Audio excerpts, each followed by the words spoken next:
Here we are. We're locked. We're ready to go. Yes, sir.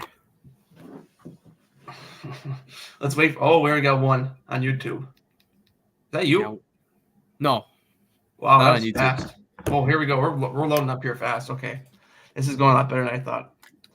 Good evening, everyone. Matt Peck here. Elijah Vangsoulatda. We're going to do some bracket reactions to our area teams here in the Milwaukee area. So that would be Classic 8, Metro Classic, Southeast.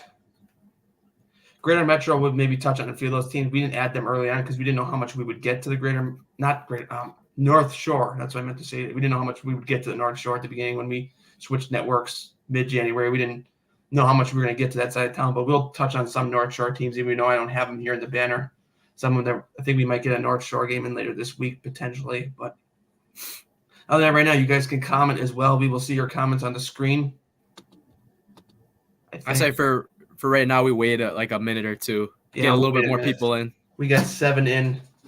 We're going to start out in Division 4. Some of our coverage teams, most of them are in the Metro Classic. It'll be Racine Lutheran, the Prairie School, Kenosha St. Joe's, and then we'll head over to Division 3, the loaded section of Division 3, which has quite a few of our coverage teams in the Metro Classic as well.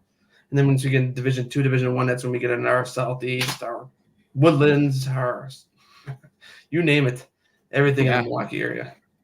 So we already got a lot of people here on X already, though, or Twitter, I should say. Oh, that's good. Yeah.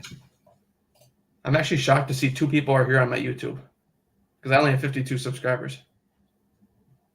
And for the people that were tuning in last time on Twitter, yes, we're really live this time. We're really live this time. Last time we were just testing, so. All right, yeah, so you guys can comment here. Private chat. Then, okay, this goes with everyone in the studio. This one goes with. Let me see. I'd say to everyone, feel free to just type in the chat. After we give our thoughts on some teams, we go through each division, and we'll give some feedback on that as well. It's almost like a Q&A in a way too. So we're not gonna give full on predictions of who's gonna win, but we'll definitely say who has a good chance. Yeah. Okay, thank you, Brian, for that comment. It means a lot. We've done a lot, especially going through. We've done. I think your team. I remember seeing you're a fan of Catholic Memorial. Yeah, we weren't able to get them up as a lot. Especially we got them on once with our other network.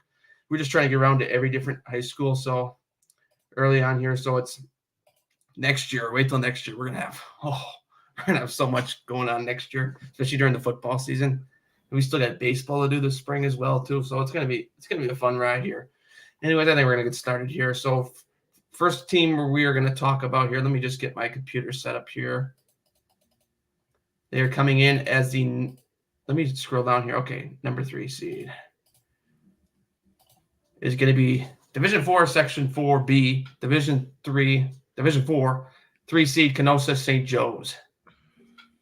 Them last year, I think they made an appearance last year at the Kohl Center. They come in this year with a 15-8 record.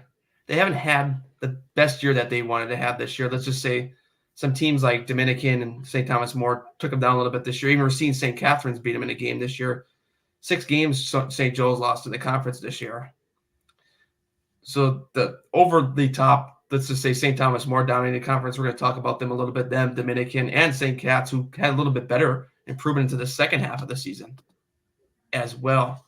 So just something I want to add real quick about St. Joe's. I mean, they've had an up and down year this year. I mean, obviously last year they made it to state, I believe, right? They made it. Yes, they did. Yes, I think they were 40. Yeah. This year, it's always hard to win in the Metro Classic. You got teams like Dominican, Thomas More. They got a lot of D1 prospects on their team. So St. Joe's did a good job hanging in there with them this year. But we'll see how they end up this year. Let's see if they can get back to that the big Final Four, I would call it this year. Yeah, so they were coached by Jose Garcia. Last win came against the Prairie School 59-27, which is kind of ironic about that because they could get the Prairie School in the second round right now, looking at it on the bracket right there, potentially. And St. Joe's finished 7-6 in conference as well. Yep. Kind of finished in the middle. Not bad. Yep. So then, all right, let me get my bracket ready for the next game. I think the next one is right. I'm going to go up here. Okay, right here. Next team is the Racine Lutheran Crusaders against Milwaukee Lifelong. Learning Academy. They will head to Milwaukee Lifelong Learning Academy in the first round as well. Racine Lutheran was 12-10 on the year. They're coached by Justin Hullum. They lost their last game to Martin Luther. Paul Wellersheim at Martin Luther 75-60. Racine Lutheran is in 6th place in the Metro Classic right now, 4-9 record, led by leading scorer Sam Pitroff. Sorry if I said that wrong. They got Justin Jones as well.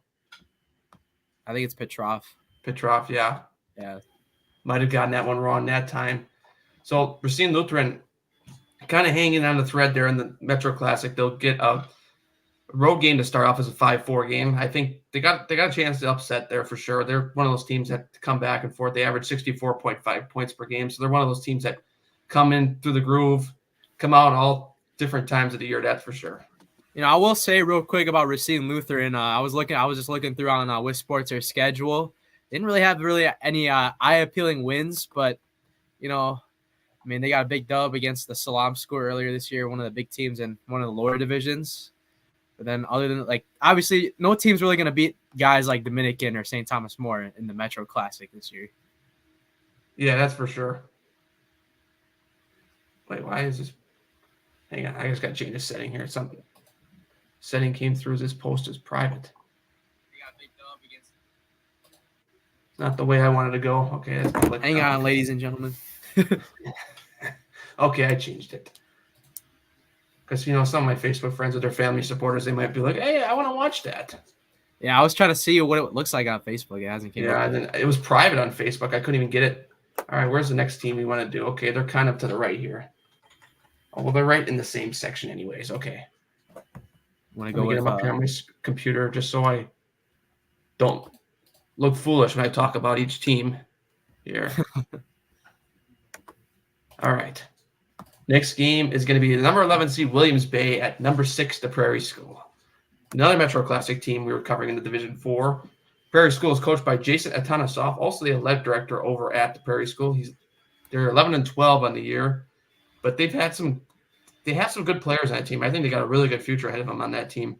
It's kind of that team that was kind of thrown down in the middle there. I mean, early on they were it's their in-conference record that hurts them at 3-10. I think overall they're in such a tough conference, like we talk about. Everyone has a hard time beating St. Thomas More or Dominican. That's two teams everyone's trying to chase. And right, I think that the Prairie School in the years to come will be a better team. They're led by LaTravion Fenderson, 21 points, 7 points per game, and he's also the rebound in there too. So he's a big part of their team.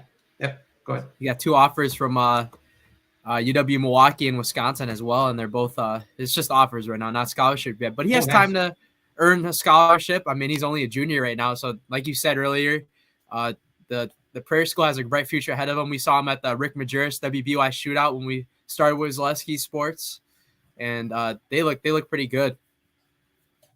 Yep. Okay, so now moving on, we're gonna move on to Division 3 now.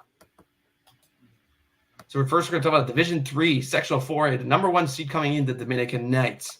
This team, oh, man, they are, wait till we get to St. Thomas More, but this is right under St. Thomas More. 20-3 on the year, led by Germantown Hall of Famer Steve Showalter coming over.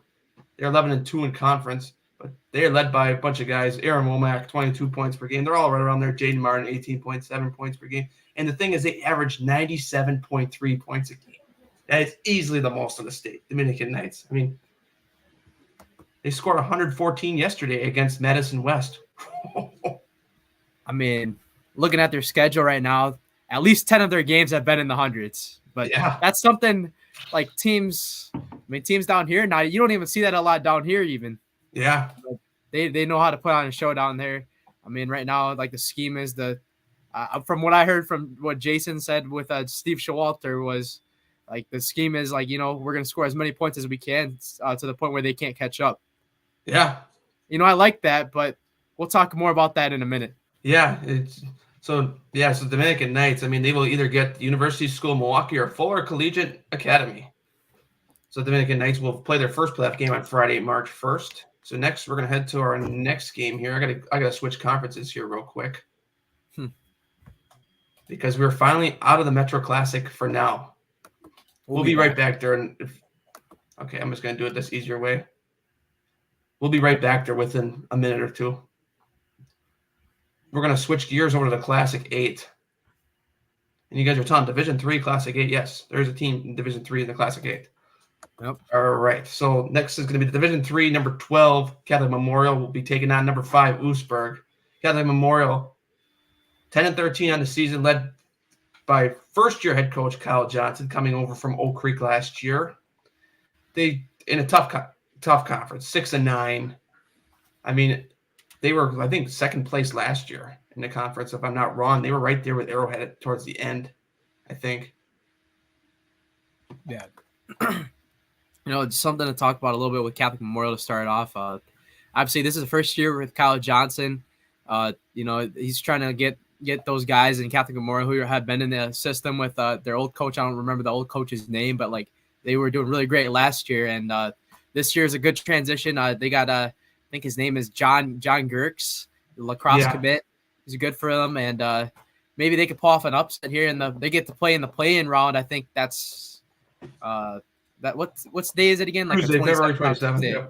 Yeah, they get to play that day, and they'll try to make a surprise Cinderella story run here, but they haven't really been able to score that many points this year, only averaging about 49 points per game this year as a team. Brian said we are correct. They were second in the Classic 8 last year. Yeah, because I could have sworn that last game when unfortunately that Arrowhead student had that cardiac arrest, they had to move that game to Saturday morning. I could have sworn that game was like right for the conference right at the end there. And they had to play it the next morning. We were actually doing a scoreboard show with our own network, and we were just like, what is going on? And then we heard it after, and we're just like, wow, that's horrible for that kid. And it just felt really bad, man. I was just like, that was like crazy situation there at Arrowhead last year. It's for sure interesting. Yep. Yeah. So now I'm going to have to get myself back into the Metro Classic. Jumping all over the burners here. All right. I think I'm there. Okay, let's scroll down here. You guys can see before it comes on the screen, actually. Okay, we're in the right spot now. Yep. All right. Mr. Tony May and St. Thomas More Cavaliers are next. 21-1 on the year. Man, this team is fun to watch.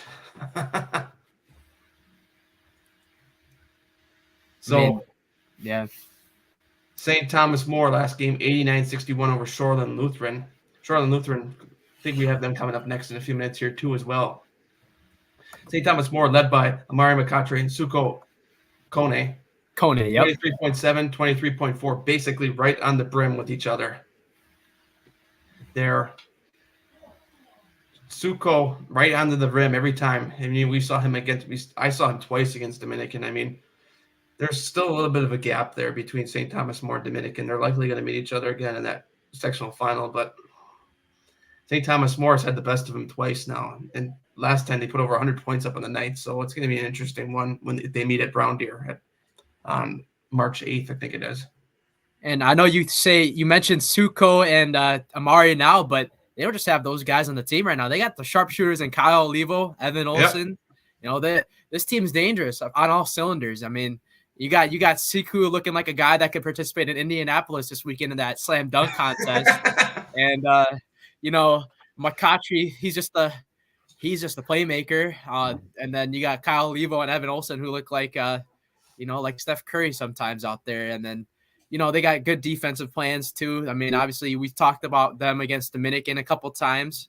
They played each other twice. First time you were there, Matt Peck. The first time we were both there. Second time calling it, but the second time for sure that was very entertaining. But Thomas More really got the best of them here, and they really took advantage of Dominican's kind of iffy defense, if you will, that game. Yeah. Okay, so next, let's see here. So they will play the winner of St. Anthony or St. Francis on Friday, March 1st. Those two will play on February 27th. I keep forgetting the date. You know I'm going to say it 20 times throughout the show. Okay, next it's going to be, let's get our friends up here in Racine next.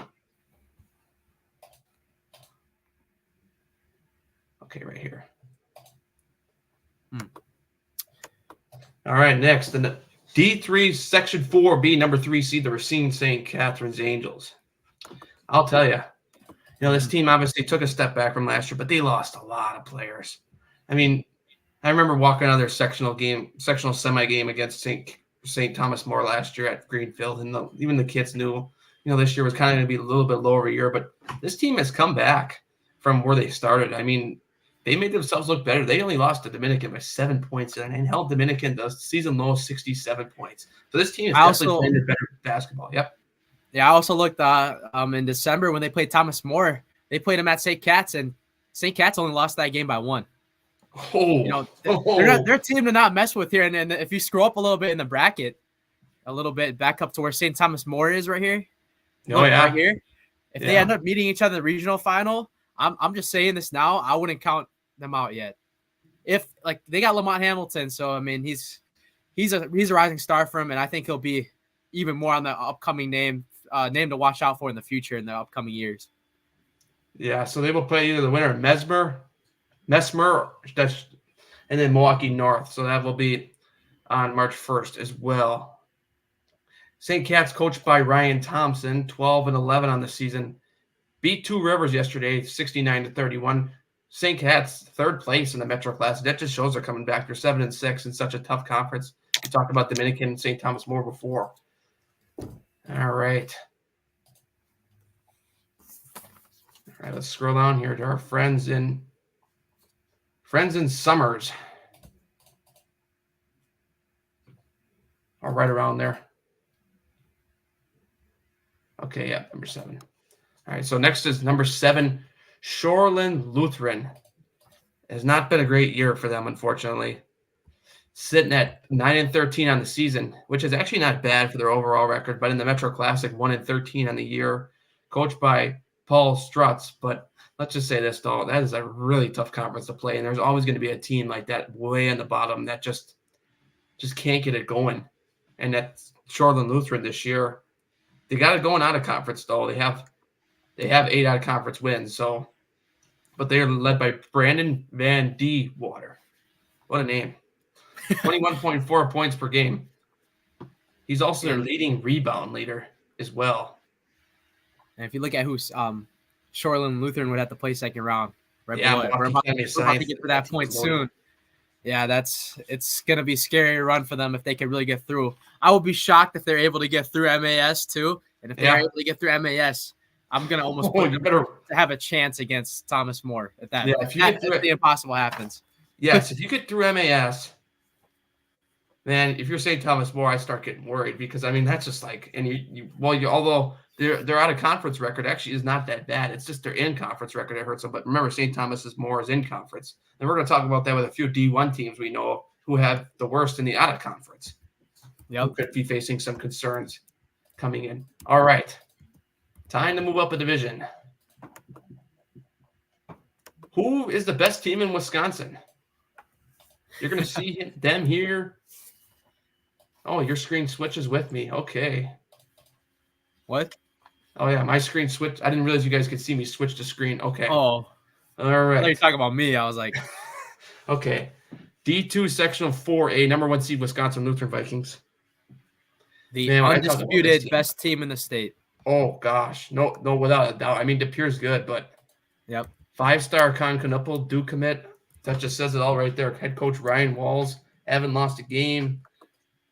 Number 1 seed. I mean, if they wouldn't have got the 1 seed, I don't even know what I would have done.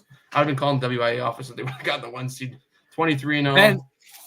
Then I would ask for them to do like real brackets without the computer at that point. Because there's no way. I mean, 23-0. Undefeated. Yep. Yeah. They win every game by at least 25. I heard that was averaging. That was according to Max Preps. Max Preps has them at number 8 in the nation right now. So they are really just hot. And they would get the winner. Actually, the game we're going to talk about too next. We're going to start getting in the higher divisions. So now we're going to start talking about, because more of our coverage teams are involved in the higher divisions. So this is where we're going to start getting into almost every game that you see in the bracket. So Wisconsin Lutheran, obviously led by Con Knuppel, 26.1 points per game. But you got Logan Reinfleisch behind him, who's not a bad player as well, 13.1 points per game. But Con leads on every team as well. So that's interesting. Obviously Con is their leader of the team, but every team has their sidekicks as well. I mean, they got Logan Ryan Fleisch from last year coming over this year. Xavier Zenz as well. Let's see how much they average. Logan Ryan Fleisch averages 13.1 points per game. Xavier Zenz 9.8. Those guys just help Khan do his job easier to set them up for success. And I'm looking at these teams in this section. I'm gonna be honest with you, Matt Peck. Wisconsin Luther is gonna cakewalk the state. Yeah, I mean, I don't know. I just don't see how they couldn't. I mean, there's the sectional final with them is we're gonna get into who's the number 1 seed on the other side, which is actually for the team that got the number 1 seed. I gotta say that's a heck of an achievement for the school that got the number 1 seed, because from where they were a few years ago as a basketball team, the number 1 seed Wisconsin Luther would play in the sectional final. It's almost crazy. Yeah, we'll talk about them here in a minute. It's almost crazy. Last year, you really didn't hear Khan's name that big yet. Yeah, I know. And now this year, you're hearing his name like he's the best player in the state automatically. Yeah. Okay, so next we got a battle of the Waukesha schools, Waukesha South and Waukesha North. This is the Classic 8. So I head right back over to Classic 8. WISports.net, at least it's nice and easy to navigate, because some websites out there just how do I get through this thing? So Waukesha South, led by Lee Montez, 9-14 on the season. They were 4-11 in conference. They were right there a few years ago. They were in the sectional final against Racine Case a few years ago. Racine Case beat them to go to state, but this team kind of took a dive back a few years, about last year. I think that was 2 years ago. Case went to state now. They're led by Giovanni Pereira. Sorry if I said his name wrong. 14.9 points per game right now. They're in that tough Classic 8 conference. They're sitting third last right now. We're going to get to some of your comments here in a minute. I see some more starting to come in here. Lots of good ones here. Where are you getting these comments from? Twitter? Well, actually, most of them have been Facebook, surprisingly. Really? Yeah. So I was like, okay. You're going to have to read it to me because I can't see it, so. Oh, you can't? I didn't know you couldn't. Okay. I'll try to get it right now while you keep talking. All right. So, yeah. So now we'll go over to Waukesha. There we go. Yeah. Yeah, you see. Yep. All right, we're ready. All right. 9-14, the North Stars are. Let me turn you up because I can hear you better. I think I had you a little quiet there. 9-14, the North Stars are. Coached by Brandon Redmond. The North Stars sit in second last right now in the conference. Beat Oconomowoc on Friday night by 1 point. They are led by Patrick Still, 15 points per game. We saw Oconomowoc twice this year as well. Ironically, both against Kettle Moraine, which, looking at the comments, Brian Rickert of Kettle Moraine is listening to us right now via Facebook. We'll get to you in a minute. Yeah, we're gonna get to you. Oh yeah, we're definitely gonna have your team on here. We have them big showcase on here, doing a good year as a first year coach there as well. All right, okay, we're gonna go to a game that I think that we should target on Friday, or 2 Fridays from now. 2 Fridays from now. Well, yeah, I don't even know actually. We still have regular season this week. It's actually kind of confusing. So Waterford and Whitnall. I didn't think these two would match up, but oh man, I think Waterford can win this game. You know what? I think you're right on that too. You know why? Yeah. I'll walk through a little bit of their schedule a little bit earlier this year. Me and you go through some of the schedules just to look at who they've played earlier this year. Yep. And Waterford's one of those teams that stood out. They've almost beat teams like Westosha Central, a big team in D1 that we might talk about a little bit later.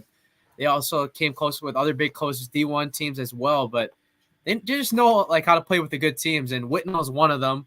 And I could also see them upsetting them to possibly play Wisco. Yeah. Waterford, Nick Rogland is their head coach, 14-8 on the year. They are a half game behind Burlington right now in the Southern Lakes. Wow, that changed since we last talked. Burlington now in first place at 10-2. Waterford at 10-3. Did Waterford and Burlington play each other again? I don't think so. I think let's see the seasons. I'm actually interested to see. Are you seeing what I'm seeing too? 10-2 for Burlington, 10-3 for Waterford. Yeah. Neck and neck conference right now. Okay, so it's not over yet. If we were to do it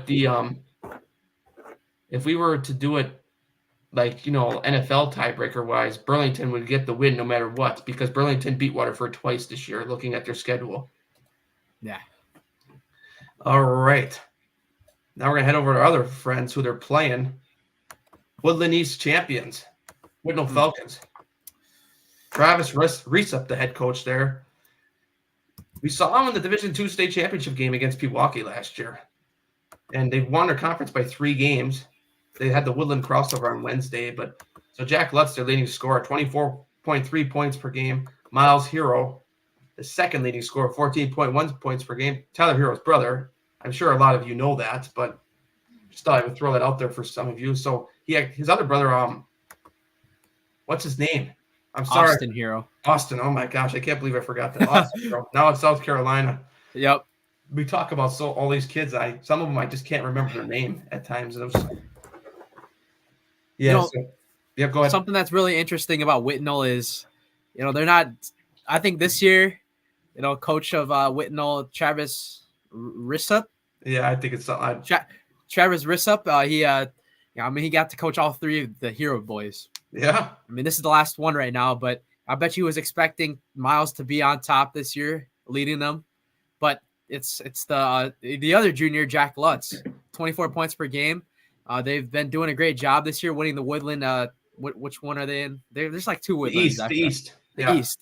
So you told me they won the Woodland East, and they got a couple big wins here. St. Cat's they beat this year. Who else did they beat? They beat Case. Yep. Greenfield they beat. They have some pretty good wins all around, and I wouldn't be surprised. This is a really great game to have. I mean, both teams have a big capability of winning, Matt Peck. Yeah, so I'm actually speaking of them beating Greenfield. I was at the first game that they played Greenfield at Whitnall, and they beat Greenfield without Miles Hero, but the second time they beat Greenfield by less with Miles Hero. So I thought that was kind of interesting. To be honest, I was like, okay. When I saw the final score, I'm like, we were actually, I think, yeah, we did have plans to do that game, but Greenfield has their sponsors on their huddle. We did do them last year though during Tyler Hero's jersey retirement. Oh, yeah, that was insane. And that was amazing seeing the whole Miami Heat team there. And one other thing, last thing I want to point out about Whitnall before we move on is Jack Lutz. He's not even the best he's not even the best basketball player. He's better at baseball, I think, than he is at basketball. Yeah. So, he could probably get offers already from basketball, but I think he wants his number one priority is baseball, but he'll help his baseball team when he wants to. It's almost like Kyle Olivo, Thomas More. Yeah, it's funny because I got the baseball yearbook yesterday. I think they're projected 1 in their conference, so they're expected to be a good baseball team this year too as well in the Woodland East. I think they share that conference with the Greenfields and the Milwaukee Lutheran, South Milwaukee. So we're gonna get to all those teams here in a minute too. So Lutz is a junior too. Yeah, isn't Hero a junior too? Yeah, they got another year left. Last dance next year. Okay. All right. Pius. Do I have Pius here? No, I didn't. Oh, I gotta get him up. I gotta add a banner, and I forgot. Oh man, this school found out I forgot about him. They've been one of the nicest to us. So Pius, led by Dan Carey, they are the number 3 seed. Beat Greendale last game by 18, 14-8 in the season. They are third. Oh, they're behind Wisconsin Lutheran and Pewaukee, so that's a pretty good accomplishment. That's like finishing first to some of those teams. Yeah. Finishing behind them is like finishing first to the lower half. So Pius had a pretty good year. Who's the Mr. Bell? Is it Jaquan Johnson? That's a Mr. Jaquan Bell? Johnson, yep. 32.3 points per game. He's the leading scorer by a lot on the team. Then you got Cal Joseph as well on the team. They did pretty well in conference this year. Oh yeah, they did pretty well. Jaquan Johnson, Mr. Basketball Player Candidate of the Year. They announced it at state, I believe, right? I think so. We pretty much know who. Well, everyone who gets the honor to be in the Mr. Basketball it's amazing. It's like you're in the running for MVP basically. But Jaquan Johnson, he's only 5'11", and he can do Showtime sometimes. He can dunk it still. And for 5'11", he's got hops. I wouldn't be surprised if Pius makes a little bit of a surprise run here in the playoffs this year, led by him. Yep. Okay. So that's Pius for you guys. They will play the winner of Waukesha West and New Berlin Eisenhower. So New Berlin Eisenhower, team that we were not able to get to this year, but a team that was a school that was really nice with us. They knew what we did, and they were trying to find a way to get us there. But the one game we wanted to go to, the radio was there, so we weren't then when they played West. So Scott Witt, the head coach of the Eisenhower Lions, I think I said it right, lost last game to Wisconsin Lutheran, which everyone's losing to them. New Berlin Eisenhower 10-13 on the year, averages 65.7 points per game. They're led by Ari Namani, 22.5 points per game. And they'll be playing the Classic 8 foes, the Waukesha West Wolverines. Waukesha West, obviously, as we know, finished last in the Classic 8. I think I just talked about them a few minutes ago. They're led by Don Lavallee, 6-16 on the year, but the 4 wins came out of conference. Looks like they've had a little bit more of a shot outside of conference. They play a Destiny on tomorrow and then Muskego later this week. So Destiny, a non-conference team, so maybe they can get a win outside of conference tomorrow night. Even though it doesn't help your seeding anymore because the brackets came out today already. So So Waukesha West down at 2-13 in their conference right now, but 6-16. But it's playoffs. You have a bad game, you can beat anyone on the road. That's what you always tell people, that you're like, hey, play every team like you're undefeated, because you show up there and you underestimate a team before you know if they're winning at halftime. Look what happened to Purdue today, for example. They lost to unranked Ohio State. Purdue might have walked in there and said, we're going to kill them, and then Ohio State comes out and wins. So you got to treat every opponent like they're good, especially come playoff time and March Madness, for example, too, right there as well. All right. Let's see. Am I past it yet? It's on. Where's the next game? Oh, it's right here. All right. Number 10 seeded Wilmot at number 7 New Berlin West. All right, let's get my little score sheet up for both teams here. We'll start with the Wilmot Panthers. Southern Lakes Conference. They will head to the Woodland to battle New Berlin West. Wilmot 7-15 on the year. Jake Arbentrott, the head coach there. They sit on the bottom of the Southern Lakes at 1-11.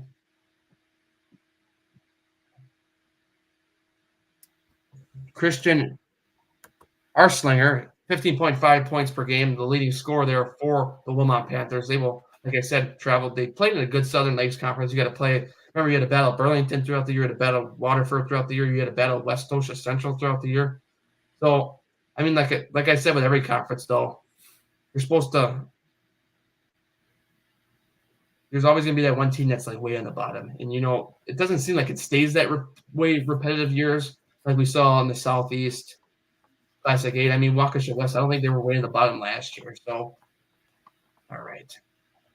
2 head coaches in here. I see Tyler Podol and Brian Rickert. Yes, sir. Both teams sectional final last year. Yeah, they both – Brian wasn't head coach yet, but they both know each other, as you can see in the comments. We'll be getting to D1 soon. We're halfway through D2 now. All right. D1, we'll be talking a lot more about them in a minute. Yeah. All right. Here's the one team I was telling you about. The turnaround team. The Racine Park Panthers. Racine Park Panthers. Man, to get a 1 seed from where they were a few years ago. This team turned it around. They impressed me in the Southeast Conference this year. Casey Robbins, head coach. Yeah, Casey Robbins. Done a really great job leading them there, but they couldn't get the job done in conference because seeing Case is like the juggernaut in the conference games this year. Speaking of Case, when I was looking at Park, I accidentally clicked on Case. Okay, so Park, yeah, like you said, led by Casey Robbins. They defeated Oak Creek on Friday night by 19 points. Racine Park, second in the Southeast.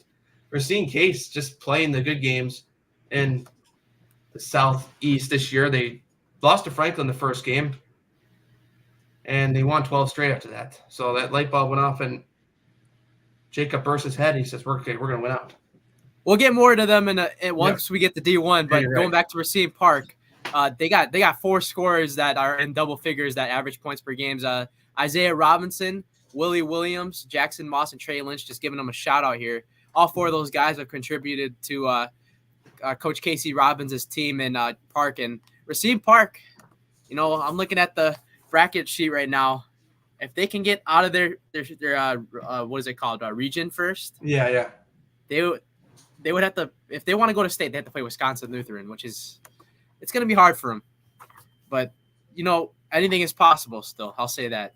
Yeah, like I said before, I got to treat every team like you're undefeated. Treat every team throughout the playoffs like they're Wisconsin Lutheran. Then when you get to Wisconsin Lutheran, I know it's about, Con. How many points is he going to score? I mean, everyone's had a hard time with them this year. So if you lose to them, you're not alone. I mean, to lose to them at the end of your season, there's going to be quite a few teams that are going to do it. I mean, Wisconsin Lutheran has – the thing is, though, when you have – I know we already talked about them, but when you have like that big of a reputation this year, there's a lot of pressure on your back. I wouldn't want to feel that pressure. I wouldn't. I mean, I'd be scared. But Coach Ryan Walls over there has done a good job. Anyways, moving on here. 2 Woodland teams going at it. Next, who will they be? Actually, they're right there next to who Racine Park will play. They will play them. Yep. South Milwaukee and Greendale. This actually flopped because when Zaleski Sports did his playoff projections, originally Greendale was going to South Milwaukee. Now it flopped. Greendale's getting the home game. And I accidentally tweeted it out earlier that South Milwaukee was hosting Greendale. I had to remind you. Yeah, you texted me. I'm like, oh my God, Greendale's at home. All right, let's pull them up here. Greendale in the Woodland West. Let's do South Milwaukee first, the road team. And I'll keep this out real quick here. This is a potential game we could be doing for playing. Yeah, there's potential. I got to talk to I'm not gonna say his name on here, but we haven't had the best luck with getting into Greendale in the past.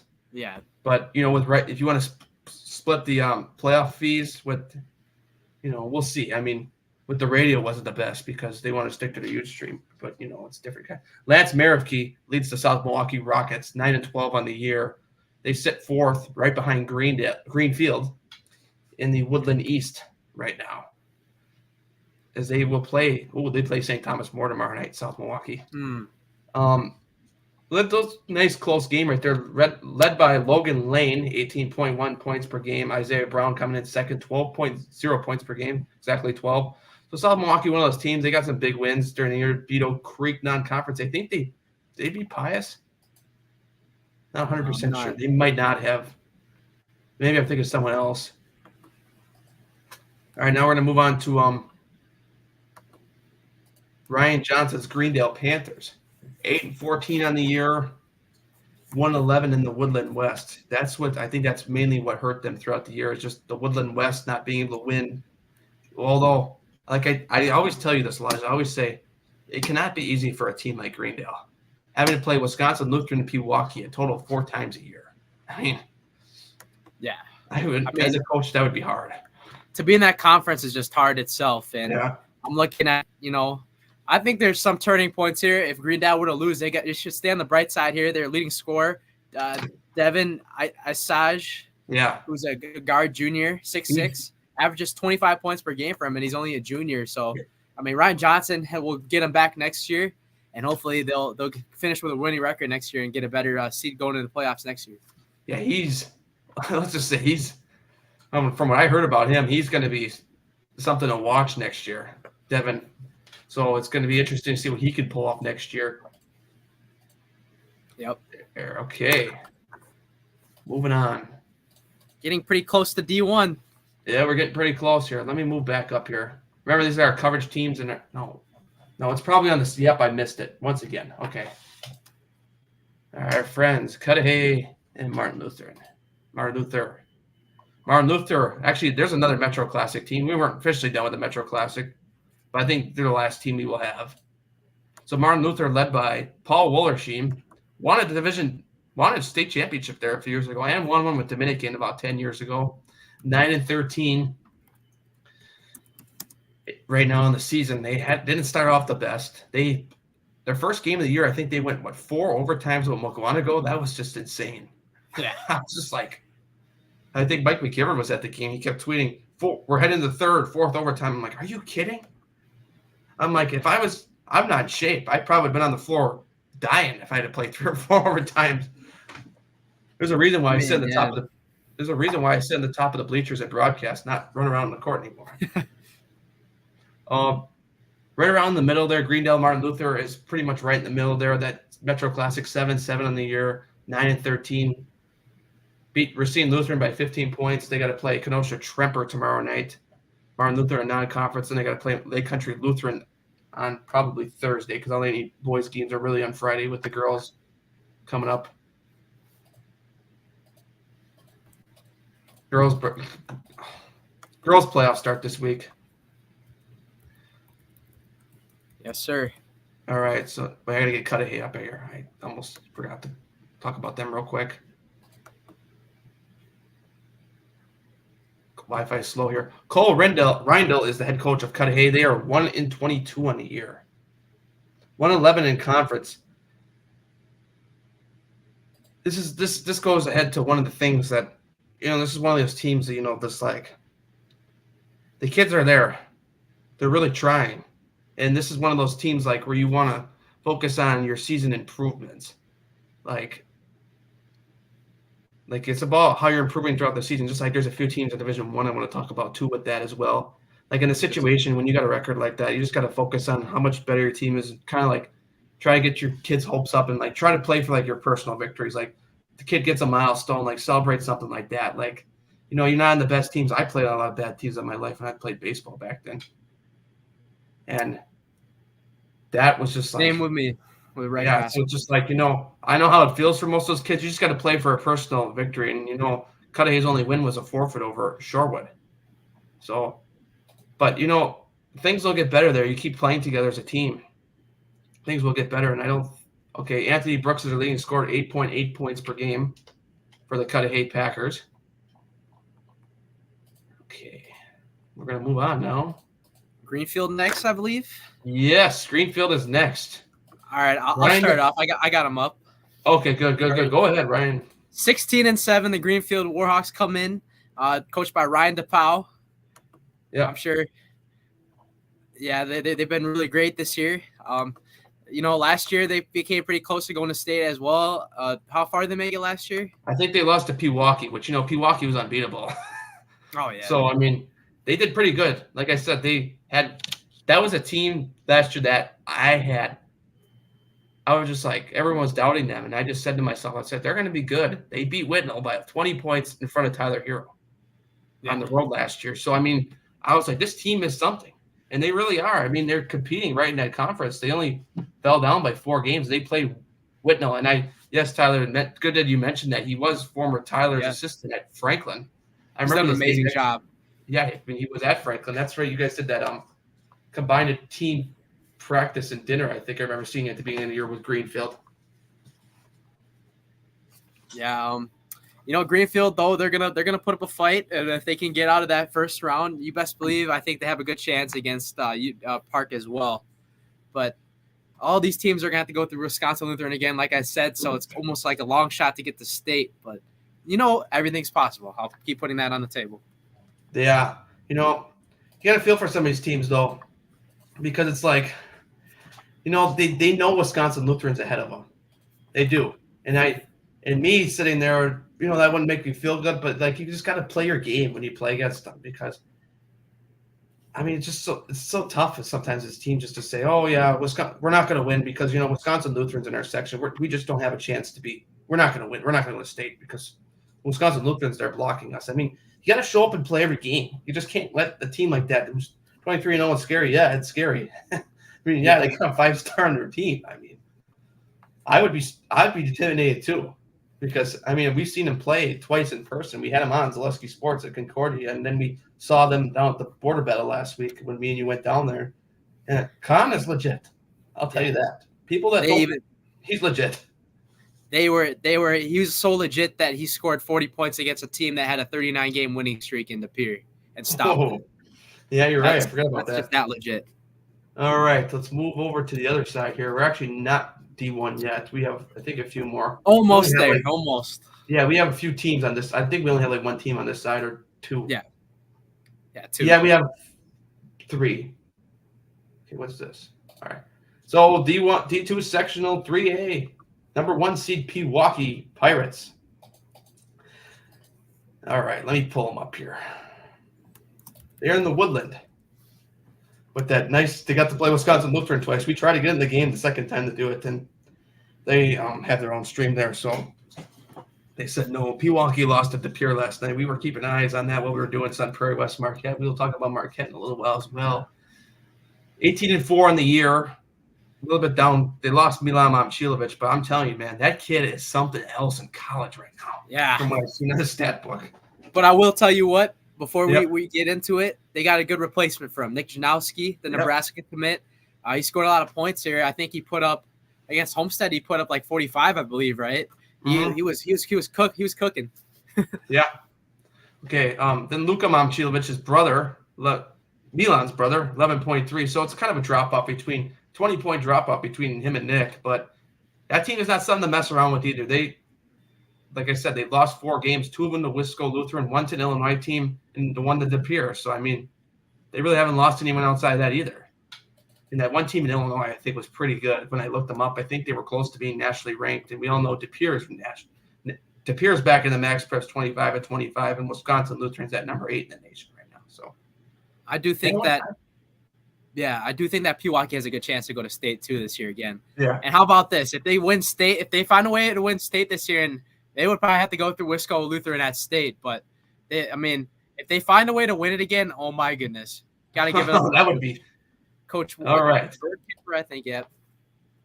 All right. So, number 12 seeded Wauwatosa East at Milwaukee Lutheran. Milwaukee Lutheran did a pretty good job in that Woodland Conference this year. First, we're going to talk about the Trojans of Wauwatosa East.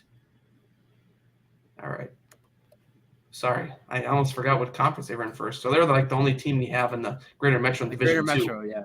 Yeah, and Tosa West as well. Tosa East, 4-16 on the year. 2021, remember, they won the Division 1 state championship. Tim Arndorfer, head coach there, lost to Verona last night by 7. Actually, at Brookfield East, they were the game after we did Sun Prairie West Marquette. They are led by T.J. Ricketts, 11.1 points per game. Oh, Raiders. Oh, my gosh. I'm usually pretty good with team names. Tyler corrected me. They are the Raiders. You are correct. Jason up north, Jason Zaleski up north is really good with his teams. I always hear, like he says, like he's really good with his teams. But yeah. Yeah, he is. And pronunciations, which I think we're doing pretty good with those, considering I'm not going to talk about that. But, but it's one of those things. It's like, whatever. I mean, and he just said they just beat Oak Creek. Yep. We remember that they beat them last week. That was a big conference win for Wauwatosa East right there.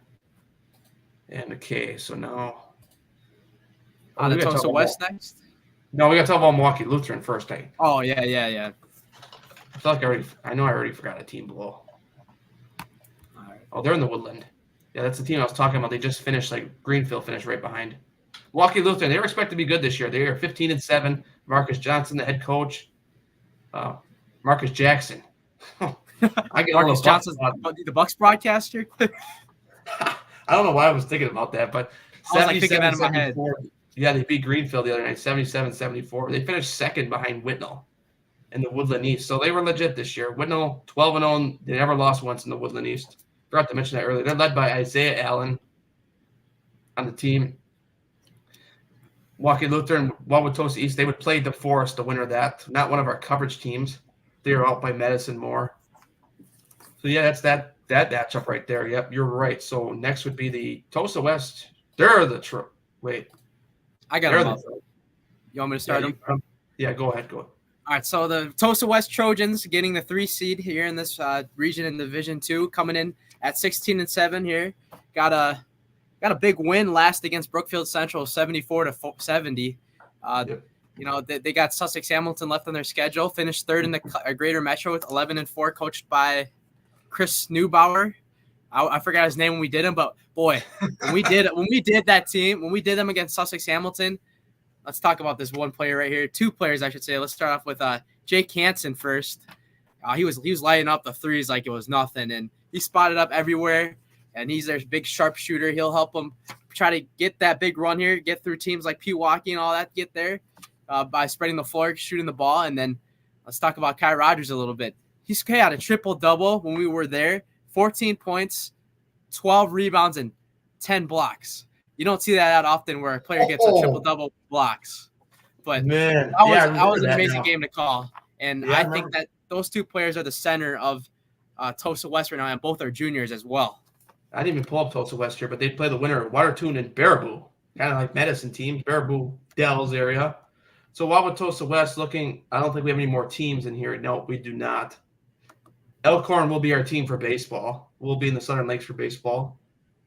But, so yeah, Wauwatosa, how am I losing them? No, wait, they're on top here. They're in there with Pewaukee. Okay. So, yeah, they would have to play Pewaukee. But that would be a pretty good game, I think. That would be at Watertown. Okay, so they're both driving west. Why not? Yeah. This is our last team in D2, I believe. Yes, you're right. So now we're going to go to the team we saw last night. All right, D1 coaches that are watching us. Yeah. Here we go. Tyler, your sectionals first.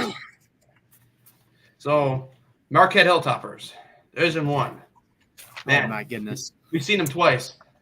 And they had a good game last day against Sun Prairie West. They were leading by double digits at half, and Sun Prairie West made it a tie game there at the end. And, man, I was getting excited calling that game. I was like, and I also had a good conversation last night with Casey Kowalski, the head coach. 5-point win last night, 19-4 on the season. We had him on at the El McGuire Center. Probably not a game they want to talk about, but with the whole, you guys probably saw. Most of you probably saw the video. It went out there a lot. Yeah. They lost to Arrowhead this year, 65-64. They lost to Pewaukee, lost to De Pere, and lost to Germantown. I mean, those are 4 quality opponents right there. And they placed the first in the Greater Metro. I think they officially won the conference. I didn't hear that for sure, but I think they only have one conference game left against West Dallas Hale, and we'll talk about Hale in a little bit as well. But they're led by Nolan Minnesali. He was a highlight house player of the game last night. TJ Adams as well. He had a pretty good game as well last night. Ryan Meehan. Don't forget about Ryan Meehan, yep. Yeah, he had quite a few steals last night, so. But Marquette, yeah, they got their resume with their schedule has been unbelievable. I mean, they beat teams left and right off the block. The Greater Metro, I believe they won conference officially now. Is that correct? It kind of looks like it. I mean, they only have one conference game left, but they're up 2 games in the loss column. So, but they're going to be the team to beat. I think out of this section, one of the biggest teams to beat. I mean, that's why they're the number 1 seed, and excited to see what Casey Kowalski has up his sleeve here going up in March. Yep. All right. Here we go. Moving on. The game actually right next to it, the team that they would play, it would be West Dallas Hale, one of our coverage teams in the Greater Metro, or Milwaukee Riverside. West Dallas Hale took a little bit of a step down from last year. I mean, they haven't won a game this year, but you got to keep in mind, they lost a lot of players. And I think they have a new head coach as well. They're 0-23 on the year. They were winning at halftime yesterday, we were told, against Beloit Memorial. Kyle Malinger is their head coach. They're led by Wilson Scherer, 19.2 points per game. But they lost Danny Steskunas. And what's the other guy's name? Nate. Man, I forgot his name. We did him once last year. They were a good team last year. They were okay. They were like that wild card team. They were right there. Nate Peters, I think. Yes, Nate Peters. Yeah, Nate Peters. Yeah. They had 2 quality starters last year, and that held them right in there last year, West Dallas Hale. So, I mean, they lost 5 starters and I think a new head coach. And that's kind of like what another team that we're going to talk about lower down in the brackets going through as well in the Southeast Conference. Most likely here, looking at Riverside too, they've only got 1 win on the year. I mean, whoever advances to play Marquette, it's pretty much, Devon Pryor, head coach of Milwaukee Riverside. Milwaukee Riverside lost to Tremper by 5 yesterday. Robert Peters. Man, next time we're going to get Tyler on this show because he knows everyone around here. You're pretty good at knowing everyone around here. Yeah, there's so many players like we've lost because, covering 3 sports. I mean, I knew his name was Robert something. Okay, so Milwaukee Riverside, their 1 win was out of conference this year. It was against, looking down here, who was it? It was against Milwaukee, Washington at the Kern Center Martin Luther King Dream Classic. All right, so Donovan Hoover, 17.1 points per game, is the leading scorer for the Riverside. All right, who's next? 8-9 matchup? Yes, 8-9 matchup right here. Big 8-9 matchup. Kenosha Indian Trail at number 8, Milwaukee King. The Generals Just saw them in state about 10 years ago. They had Jim Gauze as their head coach. I remember those days when Jim Gauze was over there, and he went to Dominican after Milwaukee King. I mean, you gotta watch out for him. I mean, who's first? Kenosha Indian Trail. So I got to find the Southeast. Just had him on Friday night too. Got them on right now. So they're coming in 12-11, coached by Rob Van Dyke. Finished the conference third, 8-5 in the Southeast Conference. Obviously, they're infamously known for MJ Stackhouse, who is committed to UW Milwaukee under Bart Lundy. They got a good one getting him there, but Stackhouse averaging 25.4 points per game, and Tyler Podol. I mean, you were talking with us on Friday after the game. He's saying he's kind of like Giannis. You got to build a wall for him. I mean, and he also said a fun fact about Franklin when they played him that there's 2 games where he didn't have a dunk, and I guess those the 2 games were against Franklin. Yeah, where he didn't have a dunk. So they did a really great job executing it right there.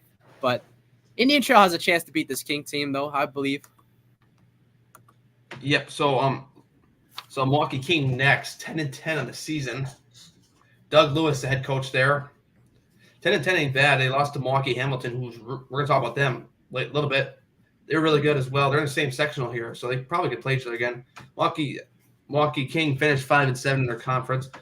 Leading scorer on the team is Otto McDuffie Jr., 12.4 points per game. Flying through here, yeah. So about 5th place in the Milwaukee City Gold Conference. But, man, it's already 9 o'clock. Yeah. I mean, really. We're getting there. We're getting there. Yeah, we're getting there. Yeah, you know what? We're not even going to rush because it's not like I have a bedtime. I got a 8 a.m. class tomorrow morning, but I'll get up early. Yeah. All right. Let's talk about our alma mater. Oak Creek Knights at the Racine Case Eagles. We saw both teams quite a bit this year. All right, I guess I'll talk about the Eagles. You want to talk about the Knights? I got you. All right. You started off. All right, I'll talk about the Eagles. So they're led by Jake Burris. I talked with Jake Burris on the phone Wednesday or Thursday. We were talking about an upcoming broadcast, and it's kind of funny. He's the first coach I ever talked to who was in the middle of practice. When we talked on the phone, 14-9 on the year. They beat Horlick by 10 on Friday night. Case won the conference. Starting at 0-1, lost to Tyler Podol's Sabres the first game, but they have won 12 straight in the conference. That's hot because they play a conference team, so that comes to their advantage. But the thing about the Eagles, 12-1 in conference, 14-9 overall. McGuanago lost out of conference. Janesville Parker, I mean, that's gonna be one of the things that Case, they're a good team. They got a bunch of good players on the team. But the non-conference record concerns me for them right now. But, playoffs are a different time. You get that different mentality. Before you start winning games, it could be different. Led by Tamarian Brumby, highlight house player of the game a few weeks back when we did them at Franklin. 15.9 points per game. Michael Farr as well. We remember him, 8.5 points rebounds per game. And you got Anthony Bowl as well on the scoring side, 13.1 points per game. So Case got a good team over there. It's going to be interesting to see how they end up here. I think they will beat Oak Creek, though, the first playoff game. Anyways, Elijah's going to talk about Oak Creek now. So Oak Creek comes into this year 10-13. They got one more game left. They're going to hit the road against Tremper, a game that's pretty winnable for them.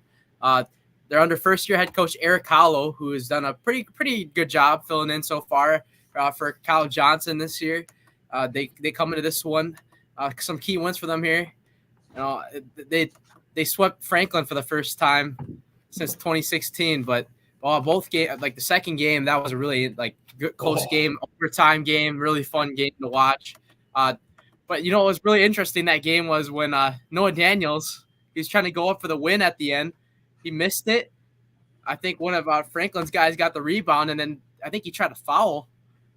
But we'll see. I don't even know what happened right there. But a big win for Oak Creek this year. They beat Pius, the team with one of the Mr. Basketball candidates was it the Brookfield East Classic or whatever it was, or whatever that. I don't even know. Yeah, it was it was at Brook Central. It was the Luke Holman.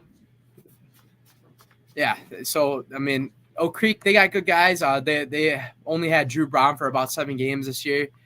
They've struggled a little bit after him. He averaged almost 25 points in the 7 he was leading games. conference scorer there. He was leading the guys there, but I still think Racine Case, they have enough talent here. They already swept Oak Creek in the year, but we've seen this movie before where teams sweep them in the regular season and they play them in the playoffs and they pull off the upset. So yeah. I'll just leave that off there for Oak Creek. Yeah. So okay. So next, Little Brookfield rivalry coming in the first round here. I was talking with Brookfield Central principal today, Brett Grutzmacher, about this. He texted me and said, we're playing each other in the first round. I said, hey, might have to be there. We'll see. Brookfield East, number 13, at number 4, Brookfield Central. We saw Brookfield East against Germantown. That's probably one of the better games that we saw them play this year. I should say that they, as a team, played, because they were beating Germantown. So let's see, high school games are 36 minutes. They were beating Germantown for probably 30 to 36 minutes. I mean, I was just shocked. I was just could we be interviewing coach? Well, I got the wrong Brookfield. I got Central up here, but you know what? We'll get to East. Could we be interviewing Joe Rux at this game and Andrew Groff, because that's what the leading scorer was in that game. Andrew Groff is going to UW La Crosse. I don't know if he's playing basketball, but he's our leading scorer, 19.7 points per game. The kid can ball, I can tell you, because I saw him out there yesterday. He was the game before us. They were playing against Madison East. Nick Vassell as well and Zeke Sawwell. Good part of that team. That team's rising for the future, from what I heard. They had a little bit down year this year. This team last year, though, they got in the playoffs. And everyone expected them to lose, and I think they got to the 3rd or 4th round. They took down Sussex Hamilton and Hamilton last year. Now, I was when I saw that score, I'm like, watch out for Brook East. I told everyone, watch out for Brook East. That's all I got to say. That's what I was like. Okay, so now Brook Central. Head coach Dan Wandry. He plays. They have a game against Franklin on Tuesday night at Franklin, and they got Wauwatosa East on Thursday. Wandry's Lancers are 11-10 on the season, 9-6 in conference. They are led by Jack Doherty. We saw him quite a bit, 19.3 points per game. Charlie Jeske as well, 13.7. They both had a pretty good game when we did them against Germantown a few weeks ago. We did both Brookfield schools against Germantown. Dan Wandry, Hall of Fame coach, you are correct. He got in the Hall of Fame last year. I remember seeing the picture online. Congrats to him. We're going to talk about another Hall of Fame coach a little bit, too, once we get to the other side of the bracket. One of our coverage team's head coaches heading in as well. And one of them that's no longer a head coach is heading in as well. His team coming up here in just a few minutes. All right. Oh, this is going to be one game that one person is waiting for. We'll start off. You go. We'll go up a little bit first. We missed. I didn't have those teams. Yeah, we'll talk about West Tosha. I didn't have them in my system, so because they're Southern Lakes, but we can talk about them. Yeah. Well, just real quick, or about West Tosha Central. They 14-6 coming in this year. They've had some really great wins on the year as well. They played. I'm looking at their schedule right now. They beat Racine St. Cat's by 30. Oh. How about that? They beat a team in the Metro Classic by that much, and they also beat. Down on my seat. Yeah, they also beat Kenosha St. Joe's too. So this team could come and smack a team in the mouth in a heartbeat. Yeah, and that's really all I got on them. But they have a good chance of making a big run in the team too. I think Coach Brian Ricker in the chat earlier said, "Watch out for West Tosha Central in that bracket." He's right. Yeah, he's right. Tyler also said West Tosha beats Kenosha Indian Trail in Case. Yeah, I do remember that. I think it was just part of the Carthage thing. And they played a pretty close game with MAS. Yeah. All right. So now we'll get down to the one person's been waiting for. D1, number 11, Franklin Sabres taking on number 6, West Tosha. West Dallas Central Bulldogs. I almost said West Tosha. We're talking about them so much. Saw Franklin the other night. We've seen them a lot this year between both of our networks. Mm-hmm. Let's see. I'm going to get them up here.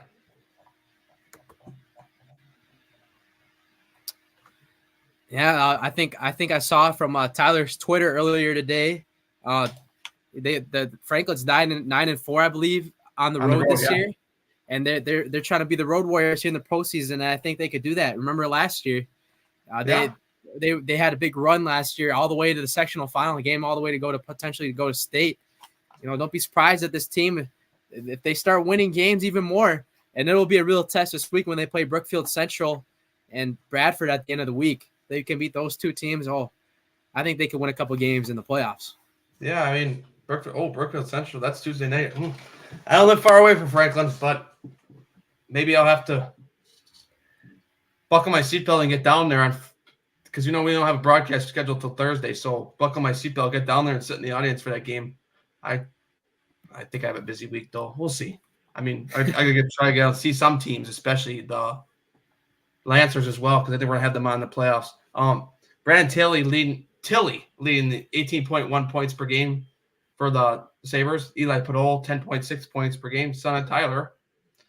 Brandon Tilley also right on that bucket every time, averaging 6 rebounds a game. So as well. How about the job Brandon Tilley did too, locking up MJ Stackhouse on Friday, only holding him 16 points, and that ultimately ended up getting Franklin the dub that day. Yep. So then Franklin as well, 7-6 in the conference. So they only have Bradford left. So they're going to finish above 500 either way, or at least with the 500 record either way in conference, the way it's looking. Wow, 3 SEC teams there right there with 7-6. That's pretty good. Okay, now I got to get West Dallas Central up here. Okay, West Dallas Central is on the come up. Yeah. Oh, yeah, you're right. They are definitely on the come up. That is for sure. I mean, there's no way you can argue that. I think one of their best players is out most of the year. 12-11 West Dallas Central, coached by David Malachnik. I probably said. Yeah, chance to finish third in the conference. You were right about that, Tyler, during the week especially. Be interesting to see during the week. They're led by Yusuf Gray Jr., 21.6 points per game. Max Jones as well, 15.2 points per game. And they finished about the midway through the Woodland West. But remember, like I said with Greendale and New Berlin Eisenhower and Pius, they're in there with Pewaukee and Wisconsin Lutheran. So here's one thing to note out about West Dallas Central, though. Yep. They did lose their last 5 games, but I mean, look at their opponents. They lost to Wisconsin Lutheran, Pius, a team from Illinois, Wisconsin Lutheran again, and Pewaukee. I mean, there you go. When you got a stretch of games like that, those are hard to win when you're in the Woodland West. But they put up a fight with some of these teams. I mean, they put up a fight against the Illinois team, and that game is going to be a really good game between West Dallas Central and Franklin in the first round. Okay, all right, let's move on here. Yeah, you're right. That is going to be a really good game. We still have to figure out. A lot of people might ask us about our broadcasting in the playoffs. We have to figure out some things with schools because, with the whole WIAA wants $250 to do a game, we got to figure out what we're going to do with the school. So we got a lot to do during this week, especially with that, even though we still got some regular season games to call this week. Anyways, moving on.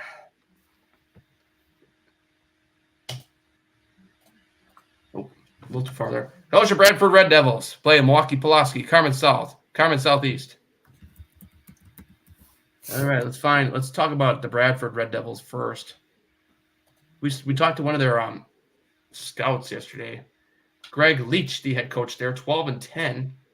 Bradford coming up a little bit this year, 6-7 in conference.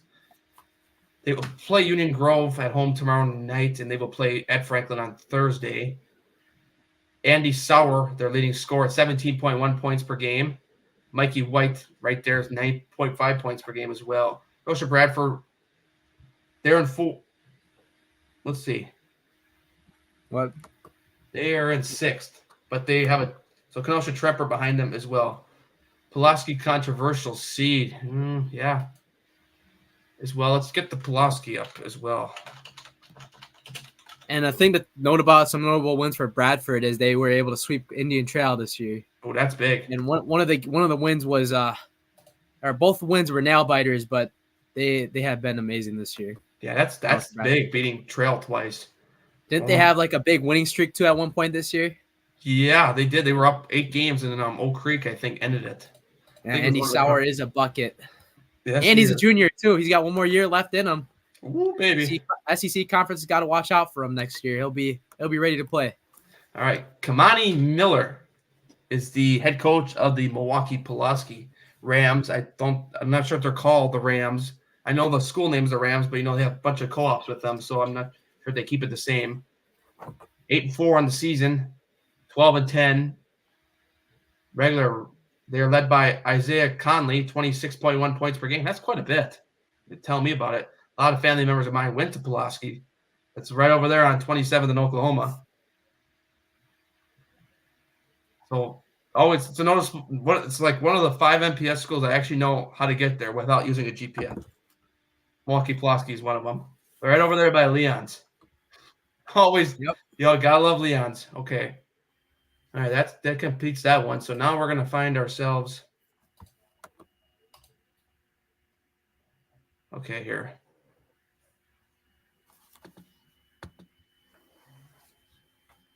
All right, Kenosha. Nope. Okay, we're staying in the same conference now. We're going back to the Southeast here. The playing game here between Tremper and Horlick. So Kenosha Tremper, led by Brandon Morris. We'll talk about them first. Matt Lesnick, the leading scorer, 17.3 points per game. Ethan Bauerschmidt, the baseball kid. I remember him from last year on baseball with John Matera's team last year, 11.7 point per game. I think he was a really good pitcher last year. I remember him. See, my bread and butter is baseball. You're going to see me come baseball season. I'm going to be like, yeah, I know who that is. Yeah, I know who that is. But And then you got me for basketball, knowing. Yeah, there you go. You got you. You could take Mark Miller's job. Yeah. Maybe. Not yet. He's doing a great job with it. Yeah, he's doing a great job. Yeah, I mean, yeah, he does a great job. Able to do all those events with the WBY shootout, the border battles. Yeah, all those are big events. There's no one for baseball though, so I guess I can fulfill that role and inaugurate myself in that role. You know, PBR is technically one, but anyways, that's that's Tremper. So now we're gonna talk about the Horlick, and that's one of the teams I was gonna relate to Hale a little bit. So we're seeing Horlick welcomes in a new head coach this year. They welcome in, I just read his name, Mark Eichner, 0-22 in the year, 0-13 in conference. Their leading score is 7.6 points per game. Here's another thing about this team too. I've looked at this team throughout the year. They might have not won a game, but they've gotten better. Losing the Case by 10. The team that's in first place. It's pretty good. Losing to Badger by 3. I mean, lost to Park by a big margin, but you might be able to do what Menominee Falls did last year. Go winless the whole regular season. Yeah. Win that playing game. Get yourself in that regional semi game. But they would have to play Milwaukee Hamilton, are we going to get to them, or are we doing them, or? Yeah, I guess we could talk about them. I mean, we didn't really have them because they're not part of our coverage conferences, but we could just skip them for now. Yep. All right. We'll get to the other side of the bracket, which is the other coach that's waiting for this. Yes, he is. Okay. So the number 1 seed, Kettle Moraine Lasers. All right. 2 years in a row, Kettle Moraine the number 1 seed. Yep. All right, let me get the Classic 8 up here. All right, so they're coming into this season 19-3, coached by Brian Rickert. They won their last game 69-44 against Waukesha West. They're 13-2 in conference, finishing, or they're not done with conference play yet, but they're second right now, like about a game behind Arrowhead. But a thing to notice here, Matt Peck, they won 6 straight games in conference. Oh, nice. Really hot right now. Yeah, they beat Arrowhead too, which was something. When I saw that was a big game. You beat them late in the year. And you talk about the depth of this team. You got guys like Will Stuckey who could spread the floor and knock down triples. We got to interview the Highlight House players of the game first with you. We got to call a Conomowoc against them both times. First with Roman Thompson. Yep. And then the foreign exchange student second time, Nathan Villoon. He's an amazing player. Both of them are. The whole team just speaks for itself right there. I mean, this team has a really great shot to get back to Madison again this year. Yeah, guess what? You know what would be even crazier? Imagine if they had Drew Wagner. Oh, yeah. Oh, I would be fearing Kettle Moraine. But I still would be because they're still a good team. Maybe Madison LaFollette and Madison West, one of them will be heading to Wales on Friday, March 1st. Best concession hot dog. You know, we did one of their playoff games, and I meant to go try it at halftime. No, not playoff game. We did them against Muskego in football. I kept saying to Elijah, I'm going to go try a laser dog at halftime. But it was pouring out, and I said, nope, I'm not. Next season. Next season, next season we'll get down there, or even during a basketball game at halftime. If we can get over there during the playoffs, we'll see as well. But that's the Kettle Moraine Lasers. Okay, who's next? Okay, we're gonna stay in the Classic 8. I'm gonna Mukwonago, I think it is. Yes. It's McGuanago. They Just will want to head to know. Beloit. Yeah, Beloit. Yep. Yeah, Beloit. Just want to know one thing about Beloit Memorial real quick here. I know they're not really our coverage team, but I'll talk about the turnaround with their team. I mean, they barely beat Brad. I mean, what team was it? Brookfield East yesterday. Yeah. But they've had a great year all overall in the Southern Lakes Conference. You know, to get the honor of getting a 5 seed is something pretty special. Yeah. And then for Mukwonago, yeah. Okay, so McGuanago, they're led by Steve Polano. I think I said that right. If I didn't, sorry. 11-12 on the season. 73-66, they lost to Waukesha South Friday night. McGuanago sits about the middle of Classic 8, tied with Catholic Memorial right there. Both sitting about 6-9. Oconomowoc 2 games ahead of them, 8-8. McGuanago will play host Kettle Moraine on Thursday night for the final regular season game. So it gives McGuanago a chance to get maybe back to 5th in the conference if Catholic Memorial would fall. Leading scorers are Caleb Poling, 15.1 points per game, and Peyton Polano, the head coach's son, 10.1 points per game. Pull now. Oh, wow. I got to get you in the script, Tyler. McGuanago well coached. Yes, I will agree. They went into Muskego last year as way underdog and took them down. As Muskego was actually on a roll at the end of the year last year. When I saw that score, I was just like, watch out for McGuanago. Every time does that, I always say, watch out. Yeah, we saw him at the me and you went to go to the border battle, Wisconsin, Illinois, where Mukwonago played. They beat the team in Illinois, Fremd, and they were. I mean, it was just you got multiple guys that could score the ball.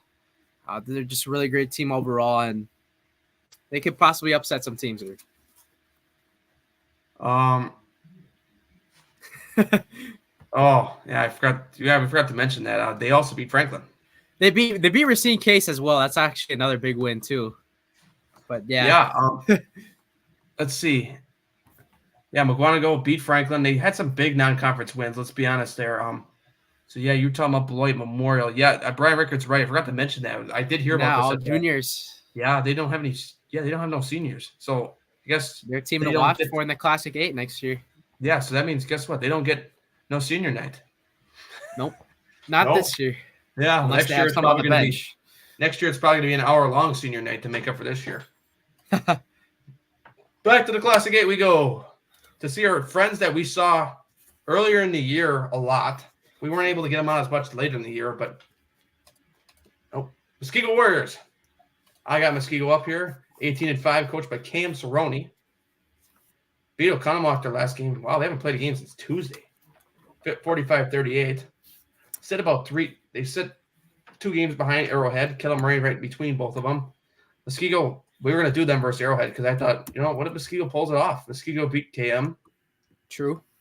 Muskego's one of those teams, man. They get hot.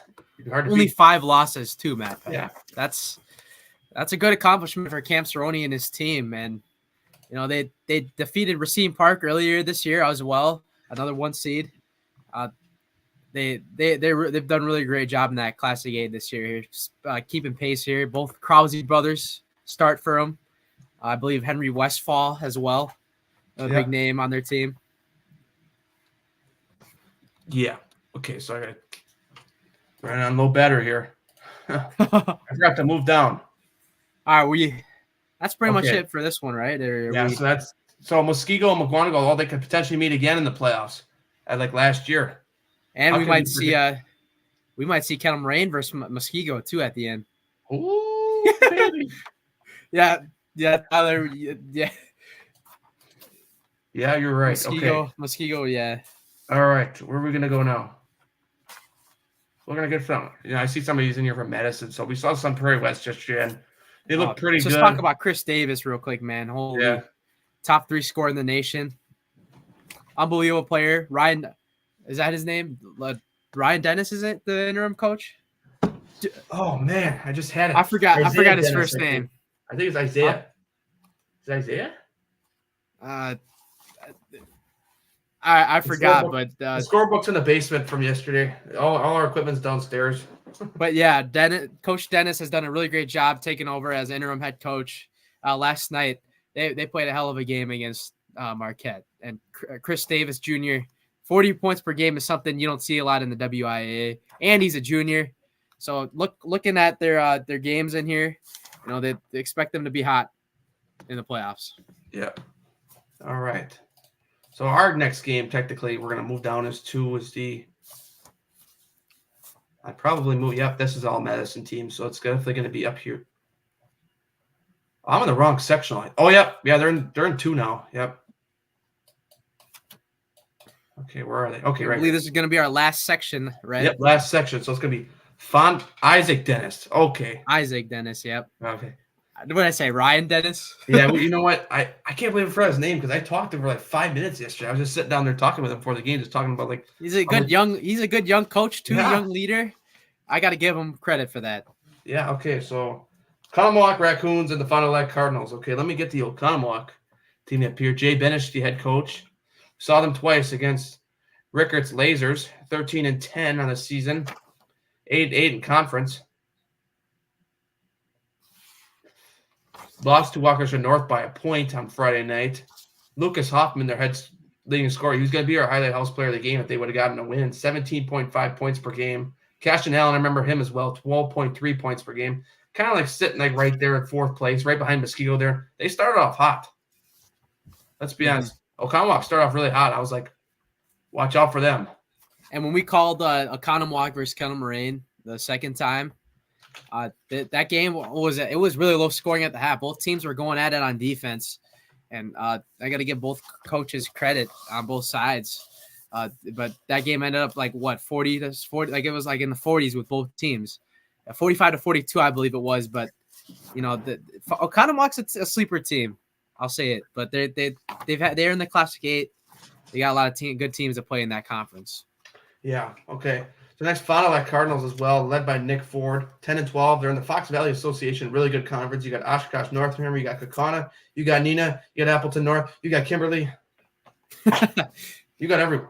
Let's just say that's mainly a football conference, but yeah. Oh, yeah. Okay, you got Rocky Barfnecht. I definitely said that wrong. 12 points per game he averages. Riker Johnson, 11.8 points per game. I mean, Fond du Lac, they could possibly do it in the first round. I mean, it's going to be a good game between Fond du Lac and Oconomowoc. Fond du Lac, remember, they play in a good conference, but so does Oconomowoc. Yeah. KIT beat Fondy. Yep, I remember that because we had that on the Zaleski Sports website not as a game broadcasted, but I remember seeing the score on there. But that's for that one. Who's next? Okay, yep, we're going to get Mr. Andy Cerrone's team on here. Next, Sheboygan South and Hamilton, Sussex Hamilton. We saw them earlier this year against Tulsa West, and we had them on last year against Verona in the playoffs. You said that was the best game you ever called, which I could see why you say that. that was fun. I mean, there was a possession in that game where I think it was Cooper Grams on Sussex Hamilton got a dunk on that one side of the end, and right away a guy in Tulsa West passes it on the other end. Boom, Kai Rogers slams it down. I was looking at my scorebook doing the scores, and then I look up, and he's like, what, how does this even happen fast?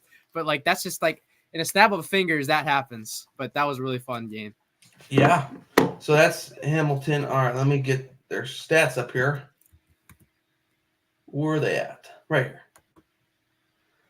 Andy Cerrone. We just talked about Cam Cerrone. 18-5 in the year. He always seems like he's got a good team. 10-5 in conference. 4th in the conference. But just remember, that is a really good conference. He's got Tulsa West, Germantown, and Marquette ahead of him. That's beat Menominee Falls by 3 the other night. He has Tulsa West at home on Thursday night. That's going to be a really tough game for them, I think. Aiden Knopp, leading scorer, 20 points per game. Tyler just said that as I was saying that. Smart kid, high level. He makes some noise in this bracket. Cooper Graham's gritty, though. Yeah, Cooper Graham, 7.6 points per game. Aiden Knopp, the leading scorer, I believe, right? Yeah, leading in every total on the teams right now. Sheboygan South, are they in this? And then you look at this region. Obviously, we're not going to cover the best team in this, the high seeded team in this region because they're not one of our coverage teams technically. But the Pier, obviously, all these teams are going to have to get through them. Yeah, and you can't call De Pere. You can't do De Pere because they have a home game streaming restrictions. We tried to get them on last year against Milwaukee.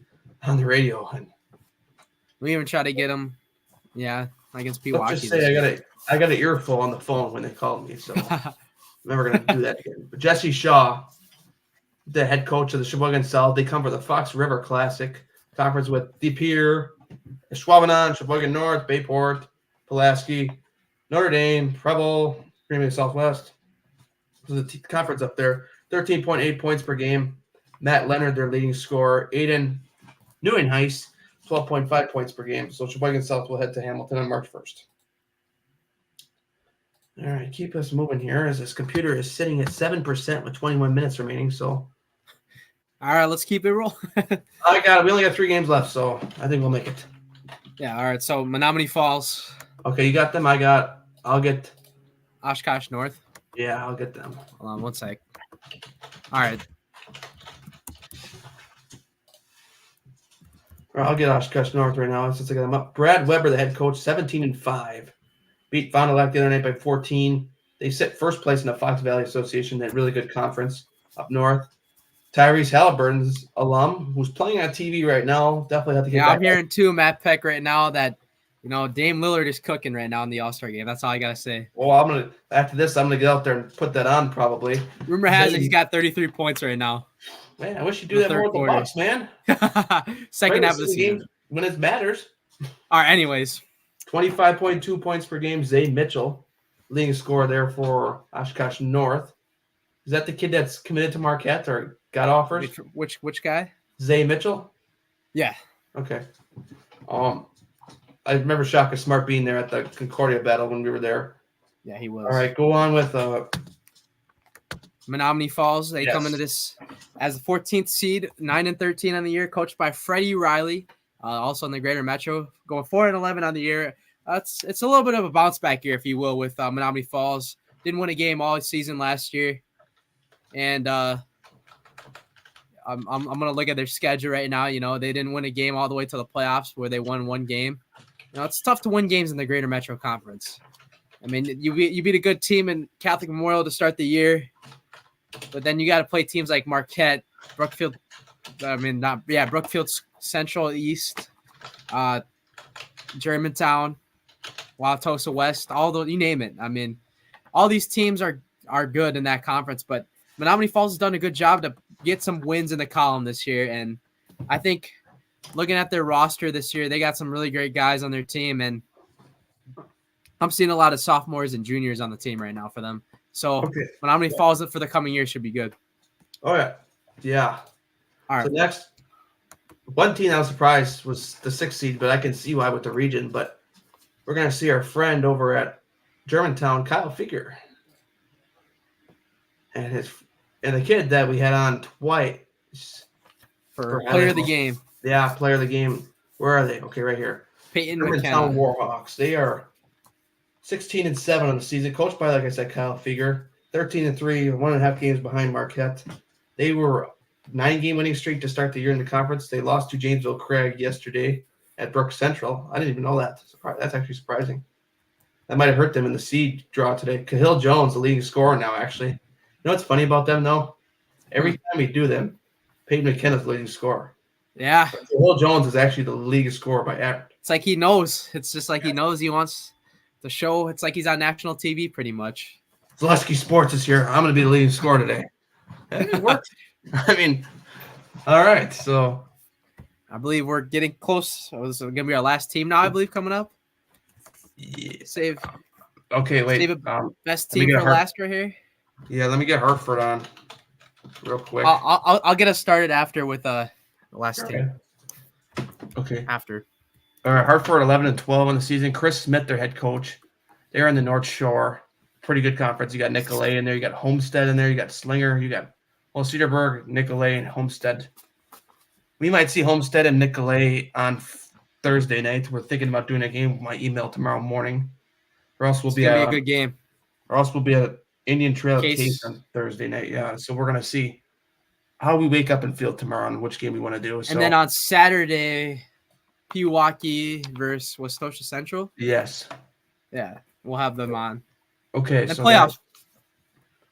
Zach Herman, the leading scorer for the Hartford Orioles, 17.9 points per game. Brayson Burr coming in second, 13.6. Great year for Kyle. He beat the Pier this summer. I do remember that. And so did Christopher Neubauer at Wauwatosa West. He beat the Pier too. Okay. All right, you can get us started here. I'll get Oshkosh West. You can get Arrowhead. All right, we'll go to Arrowhead now, where they will be playing the number 2 seed out of the Classic 8, 14-1 in their conference. I'm not sure they haven't. I don't know if they wrapped it up with the Classic 8 conference yet, right? Kettle Moraine still has a chance, I believe. Do they? Check the standings. It's 14-1 with Arrowhead and 13-2 with Kettle Moraine. Technically, yes, for a share conference. I think they technically clinched a share, but if they were to lose, Arrowhead comes in the season 20-2 on the year, and I feel like they're almost like Wisconsin Lutheran, but with a lot more guys that can play. Coached by Craig Hasse, who recently got inducted in the WBCA Hall of Fame, and Craig Hasse has done a really great job over the years, getting Arrowhead to the state championship game last year against the Pier, just falling short. I mean, there are only 2 losses this year, where Wisconsin Lutheran at Wisconsin Lutheran College, we happened to sneak by a little bit at the end of that game. Yeah, just snuck right through the door. Yeah, lost by 15 that game, and then their other loss came against Brian Rickards' Kettle Moraine Lasers, which was a really good game. But here's a really great game I could see coming up this week for Craig Hasse's Warhawks. They play Milwaukee Academy of Science on Tuesday. Oh, a team that likes to dunk the ball. Yeah, I'll say that. Oh, yeah. But the thing that makes Arrowhead so special is Bennett Bassett, the UW Green Bay commit. Oh, man, we've called him a couple of times this year, averaging 20.1 points per game. Yeah. Oh, man, he's been special, shooting the ball well. He's a good playmaker as well. And also they got Jace Gilbert to round it out in the paint, protect the paint. And then remember, we were at Al McGuire Center against Marquette. AJ Armont hit the game winner here after Marquette threw the ball to his hands off of the inbound, and it ended right off under the basket for the win at the buzzer. But Matt Peck, that was probably a good game for you to call. And Arrowhead, they're going to be a really great team that fight here, and I would like to see an Arrowhead versus the Pier sectional final game to go to state. A rematch of the state championship game for the game to go to state this year, if you say that. Yeah, I mean, that was a nice treat at Red Robin after that call. Nice. Yeah. Oshkosh West, meanwhile, who will head to Arrowhead on March 1st, 6-17 on the year. Dan Weiss, he's the head coach. Second last in the conference right now, 3-14. Leading scorers, Dylan Taylor, 13.7 points per game. And Drew Blair, 8.8 points per game. Jace does make them tough. Oh, yeah. We had them on football. Iowa State commit right there for football right there. So that's Oshkosh West. But, hey, we did it for the evening. I guess we're gonna make me and Elijah bigger here on the screen. Yeah, how about that? 3 divisions. Yeah, 3 to 4 divisions we won. Good luck to all the teams here. Thank you everyone for sticking in with us tonight here. Everything. Good luck to everybody once again going into the WIAA basketball tournament here and the road to Madison coming up. Yeah, thank you all for joining us tonight here on Sunday night. I know a lot of people do things on Sunday. We're actually supposed to do this at 7:30, but I was running behind with some family stuff going on. So I was all over the country today. I was in Illinois. I was in Racine. I was everywhere. So that's going to do it for everyone. Thank you all for joining us tonight. Might do a show during the week. We'll see. My computer's telling me it's at 3%. Finished just in time. I've got 11 minutes left, but have a good day. Hour and a half stream. Yeah. Elijah, thanks a lot. Come visit Zaleski Sports in the future to watch some of our broadcasts during the week. Have a good week. Matt Peck, Elijah Vangsoulatda signing off.